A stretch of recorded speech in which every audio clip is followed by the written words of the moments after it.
네, 긴급진단 시작하겠습니다. 현재 시장 상황 잠시 보시면요. 코스피의 경우에는 0.3% 강보합권에서 2016포인트 선 가리키고 있습니다. 코스닥의 경우에는 709포인트 선에서 0.24%의 오름세를 나타내는 상황입니다. 이 코스피 지난주 후반에 2010선 아래까지 밀려가는 그런 모습을 보였는데 과연 이번 주 다시 한번 2020선 위로 올라서는 반등이 나올지 그렇다면 시장 전략은 어떨지 이 부분 긴급진단에서 얘기 나눠보도록 하겠습니다. 두 분 함께합니다. JJLX 이정민 대표, 고든자산관리 이호룡 대표 나오셨습니다. 안녕하십니까? 네, 안녕하세요. 네, 이번 주에 참 대외적으로 이벤트가 많은 한 주입니다. BOJ와 FOMC 이 통화정책 회의가 있는데 이로 인해서 대외 이벤트에 영향을 받는 한 주가 될 것 같습니다. 어떻게 보시나요? 네, 글쎄요. 제가 저번 주 목요일도 말씀드렸고 그런데 지금 현재 어떤 우리나라 코스피 그 박스권 상당히 견고하다라는 말씀을 계속 드리게 되는데요. 그 이유를 보면 한국의 어떤 모멘텀보다는 글로벌 증시에 의한 어떤 그 랠리가 어느 정도 영향을 미쳤지만 그 박스권을 뚫을 만큼의 어떤 힘이 있었나를 본다면 그렇지 않다라는 부분이고요. 또 하나는 글로벌 증시 랠리가 지금 현재 정점에서 좀 어느 정도 식을 때까지 이제 식히는 단계에 오지 않았나라는 생각을 했을 때 한국 증시는 차익 실현 쪽으로 좀 가닥을 잡지 않을까라는 생각이 듭니다. 그 이후로 지금 현재 글로벌 증시에서 나타나는 어떤 거래량을 보면 상당히 많이 줄어들었고요. 그리고 현금 확보도 상당히 증가하고 있습니다. 이렇기 때문에 그 한국 증시에도 빠져나가는 어떤 외국인들이 이제 늘어나지 않을까라는 생각이 들고요. 그 마지막으로 그 BOE나 이번에 그 BOJ 그리고 그 ECB에서 나온 어떤 코멘트들을 보면요. 원론적인 어떤 부양책에 대한 얘기는 하지만 어떤 창의적으로 그리고 어느 강력한 어떤 매수세 어떤 경기 부양을 하겠다라는 의지는 그렇게 없었다고 보이기 때문에 이런 부분으로 봤을 때는 현재 어떤 코스피 증시의 어떤 한계가 온 게 아닌가라는 생각이 듭니다. 네, 아직까지 시원하게 장을 뚫어줄 만한 그런 이슈가 나오지 않고 있는데 이번 주에 예정돼 있는 이벤트들도 일단은 조금 기대하기 어려울 것 같습니다. 보다 시장 상황 자세하게 들여다보겠습니다. 오늘 철강과 금속 관련주들이 전반적으로 약세를 보이고 있습니다. 미국에서 반덤핑 관세 이슈가 다시 한번 불거지면서 이 부분 영향을 받고 있는 것 같은데요. 철강 금속 관련주들 투자 의견 들어보도록 하겠습니다. OX판 들어주시죠. 의견이 갈렸습니다. 이정민 대표 X라고 하셨네요. 네, 미국 정부가 그 한국산 철강에 대해서 반덤핑 관세를 부과한 데 이어서 그 합성 고무 제품까지 반덤핑 제소를 당했습니다. 일반적으로 제소장이 접수가 되면요, 상무부는 20일 이내에 조사 개시 여부를 그 발표하게 되어 있고요. 그 후에 또 한 번 더 예비 판정을 내리는 데까지는 또 45일의 시간이 걸립니다. 다시 말씀을 드리면 우리 철강 금속 관련주에 적지 않은 시간 동안 좋은 모습을 확실히 확인하기는 좀 어려울 가능성이 크다라고 보여지고 있고요. 특히 제 생각에는 LG화학이나 금호석유 등의 주가 하락이 주가 하락의 폭이 좀 다소 좀 클 수 있다라는 개인적인 소견을 가지고 있습니다. 네, 알겠습니다. 미국과 또 중국에서도 이렇게 반덤핑 관세 이슈가 붙고 있는데 과연 앞으로 이 이슈에 대해서 추적 어떻게 향후 이루어지는지 좀 살펴봐야겠습니다. 자, 이번에는 증권 관련주들에 대해서 여쭤볼게요. 최근에 증시가 그래도 박스권 상단 부근까지 도달을 하면서 증권주들이 호재를 입었습니다. 동반 강세 흐름을 보여줬는데 또 실적도 최근에 좋았기 때문에 이 부분 투자하는 데 적절할지 OX로 답해 주시기 바랍니다. 들어주시죠. 두 분 다 부정적으로 의견을 주셨습니다. 이호룡 대표께서 답해 주시죠. 호실적에 대한 부분은 어느 정도 지금 선반영이 된 것 같고요. 또 하나는 가장 큰 문제로 지금 국내 주식형 펀드에서 좀 유출이 일어나고 있습니다. 그러니까 이런 부분을 봤을 때 그러니까 향후 증권 관련주들은 조금 주가가 어느 정도 온 게 아닌가라는 생각이 들고요. 앞에서 그 시황 부분에서도 말씀을 드렸지만 이 외국인의 어떤 지속적 매수가 좀 축소될 것으로 예상이 되기 때문에 그런 부분에서 어떤 개인과 기관의 어떤 반응도 그렇게 좋지는 않을 것 같습니다. 그렇기 때문에 증권 관련주에 대해서는 조금 관망하는 게 좋지 않나라는 생각이 듭니다. 네, 알겠습니다.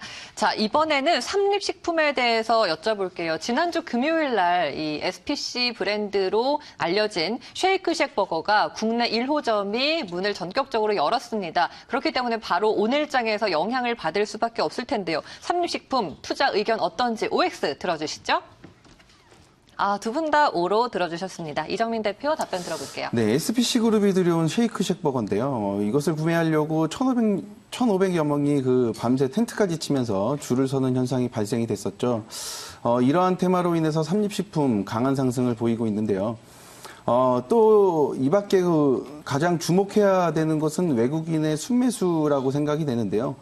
외국인의 적지 않은 매수세가 상승을 좀 더 부추기고 있다라고 보여지고요. 개인적으로 기술적인 분석을 통해서 봐도 상승의 분위기는 당분간 지속될 것이라고 생각이 됩니다.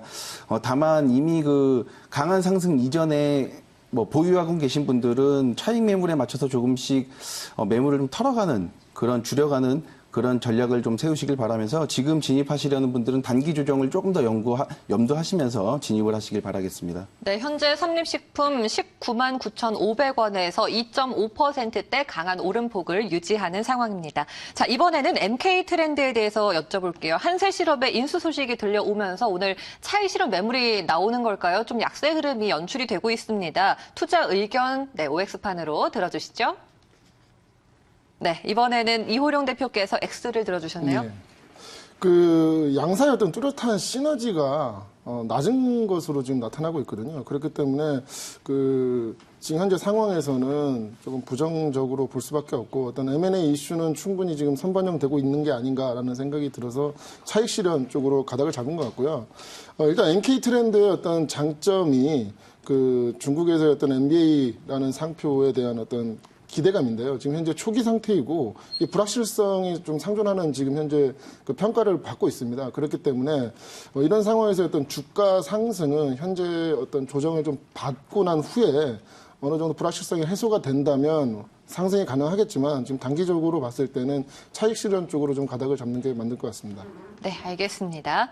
자, 그리고요, 오늘 실적 발표를 한 동국제강 영업이익이 전년 대비 127% 증가했다라는 호실적을 내놓았습니다. 동국제강에 대해서 현재 추가 상승 여력이 있다고 보시는지 OX 들어주시죠. 네, 추가 상승 여력 있다라는 진단 나왔습니다. 보다 자세하게 알려주시죠. 네, 동국제강이 5분기 연속 흑자를 기록을 했습니다. 매출액은 4.7% 감소를 했지만 당기순이익이 17.2% 상승을 했는데요. 동국제강은 조선업계 시황 악화로 인해서 철강 후판에 대한 수요가 줄어들 것이라고 생각을 하고 예상을 하고 이 후판 생산 라인을 축소하면서 봉연강, 내연 등의 비중을 늘렸었는데요. 그런데 미국의 아까 좀 전에 설명드렸지만 미국의 반덤핑과 함께 울어야만 하는 그런 종목이기도 하죠. 다만 현대제철이 47.8% 그리고 기타 업체들의 관세가 평균 37.73%의 인대 반해서 8.7% 관세를 부과받았으니까 다른 철강 기업들보다는 주가에 조금 더 유리하다는 생각이 들고 있습니다. 또한 오늘 9월부터는 미국에서 후판에 대해서도 관세를 추가로 부과하겠다는 방침인데요. 후판 생산을 줄인 동국제강은 피해가 확대되는 것이 좀 다소 한정적이라고 보여지고요. 상승의 모멘텀이 확실하다고 볼 수는 없지만 장기적으로는 또한 동국제강은 좋은 기회의 금속 관련주가 아닌가라는 생각을 하고 있습니다. 네, 알겠습니다. 마지막으로 SOL 역시 오늘 실적 발표가 예정되어 있습니다. 하지만 현재 구간 0.5%대 밀리는 모습이 연출이 되고 있는데 호실적이 예상된다고 했는데 그렇다면 SOL에 대한 투자 의견 들어볼게요. OX 들어주시죠. 두 분 다 긍정적으로 말씀해 주셨는데요. 이호룡 대표. 예, 지금 현재 7만 원대에서 장기간 하단을 지금 현재 바닥을 형성하면서 끌고 가고 있는 부분인데요. 이유를 보면은 현재 공매도 물량이 상당합니다. 그렇기 때문에 부담으로 인해서 기관이 계속 지속적으로 팔고 있는 모습이 나오고 있고요. 외국인은 그런 반면에서 지금 매수를 계속 하고 있는데요. 매출액 부분을 보면 유가 반등에 따라서 이제 재고평가이익이 반영이 된 것 같고요. 정제 마진이 개선됨에 따라 이제 정유의 어떤 호실적이 상당히 예상이 됩니다. 다만 중요한 건 뭐냐면 3분기에 유가 하락 부분 그리고 정제 마진 약세에 따른 어떤 정유 부진으로 이제 어느 정도는 좀 둔화될 것으로 예상은 되는데요. 동절기에 상당한 실적이 있을 거라는 어떤 기대감 때문이라도 단기적 반등은 반영이 되지 않을까라는 생각이 듭니다. 네, 알겠습니다. 이렇게 실적 발표 시즌이 정점에 달해 있는 상황에서 대부분의 업종들 그리고 종목들이 실적에 울고 웃는 게 확연하게 나타나는 것 같습니다. 오늘 긴급 진단 여기까지 말씀 듣도록 하겠습니다. 고맙습니다. 네, 감사합니다. 네, 이어서 시장에서 보다 구체적으로 종목 추천 받아보는 시간이죠. 주식 과외쌤 함께하겠습니다. MBN골드 장성민 매니저 함께합니다.